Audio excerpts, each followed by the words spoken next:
Hey folks, I want to go over just a recent lesson, how I think it'll help you with your own ball striking, and it might even help you create a little bit more club head speed. So I had a recent player in today who was, making swings where they felt as though they were staying quite static on the ball, the lower body was staying quite quiet, they felt as though they were trying to stay on top of the ball.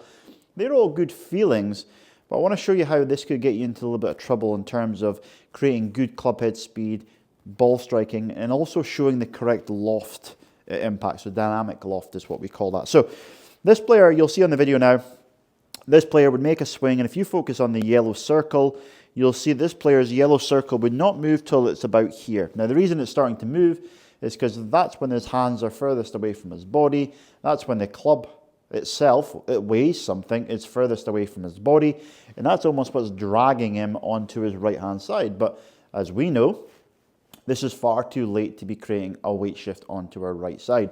So when you see someone start to shift their weight here in the backswing, when their left arm's about level with the ground, is normally going to be, unless they're really good on the downswing, it's normally be too late. So what I mean by that is they're not going to have enough time now on this downswing. When they're here and they start their downswing, they're not going to have enough time to get their weight onto the left. Now, why do we want our weight on the left? That's going to help us get that ball then turf contact that we're longing for. It's going to help us show less loft impact potentially, and it can even give you some good club head speed benefits.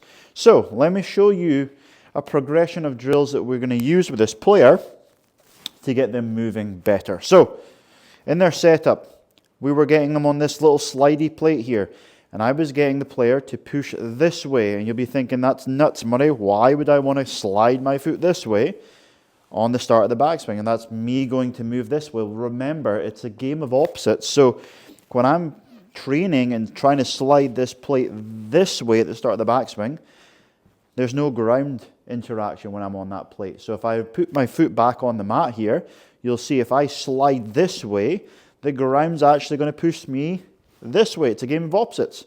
Okay, so you're there. I'm feeling as though, you can actually see it in my shoe, I'm almost doing this. Obviously an exaggeration, but I'm pushing this way to get me onto my right hand side earlier. So that's what we're using. You can do that at home just in your socks on some wooden flooring. From there we move progressively onto this board here that rocks back and forth. We set up with the board on the right hand side, because what I want the player to get a feeling of is pushing off their left to get back to their right. So you'll see that again. That feeling there is what we're working on to try to get into the right hand side earlier. This player moves really well, it just happens too late. So he moves into the right too late, which then means he moves into the left leg too late, i.e. he's not in the left leg before impact. So we were getting this player again, starting slightly on the right hand side, push off the left, back into the right, slightly on the right, push off the left, into the right. Really good. Now you're going to start to see some actual data on that. So again, this player would be very still over the ball, and about here is when it would start to move into the right leg. Again, it's just too late. So what we had the player do is feel as though they were set up. You're going to see this yellow dot really dart into my left foot here, because remember, we're pushing off that to go onto my right. So this player again, we were going left, right, and that really helped him get that weight pressure or that weight shift earlier. So the pressure moved earlier in the backswing onto the right leg, which just bought him more time to get the weight onto his left leg on the downswing. I hope that makes sense. Bit of a long one, but hopefully you followed along, and hopefully you can take that into your own game to improve your ball striking and even distance with iron shots.